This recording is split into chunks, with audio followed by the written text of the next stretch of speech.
মার্কিন president Donald Trump চলতি সপ্তাহের শুরুতে সাংবাদিকদের একটি রহস্যময় উপহারের কথা বলেছিলেন। তার দাবি অনুযায়ী ইরান চলমান আলোচনার অংশ হিসেবে ওই উপহার যুক্তরাষ্ট্রকে দিয়েছে। 3 দিন পর স্থানীয় সময় বৃহস্পতিবার সেই উপহারের কথা ফাঁস করেছেন তিনি। ট্রাম্প জানিয়েছেন সেই উপহার আসলে ছিল 10টি তেলবাহী জাহাজ, যা সফলভাবে হরমুজ প্রণালী অতিক্রম করেছে। ইরানে ইসরায়েল ও যুক্তরাষ্ট্রের সামরিক আগ্রাসনের পর বৈশ্বিক তেল পরিবহনের জন্য অত্যন্ত গুরুত্বপূর্ণ প্রণালীটি বন্ধ করে দেয় ইরান। তবে সম্প্রতি ইসরায়েল ও যুক্তরাষ্ট্র এবং তাদের মিত্র দেশগুলো ছাড়া কয়েকটি দেশের জন্য পথটি উন্মুক্ত করে দেওয়া হয়। ইরান যুক্তরাষ্ট্রের সঙ্গে আর কোনো আলোচনায় বসবে না বলে বারবার স্পষ্ট করলেও গত কয়েকদিন ধরে ট্রাম্প দাবি করে আসছেন ইরানের সঙ্গে যুক্তরাষ্ট্রের ফলপ্রসূ আলোচনা চলছে। চলতি সপ্তাহের শুরুর দিকে ট্রাম্প ইঙ্গিতে বলেন ইরান তাকে একটি দামি উপহার দিয়েছেন, যাকে তিনি ইরানের সদিচ্ছা উল্লেখ করে বলেন তাদের এই সদিচ্ছার পদক্ষেপটি যুদ্ধ অবসানে কূটনৈতিক প্রচেষ্টায় সহায়তা করেছে।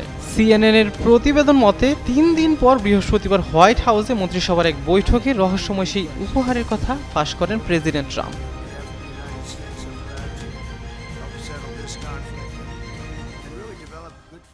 Including people that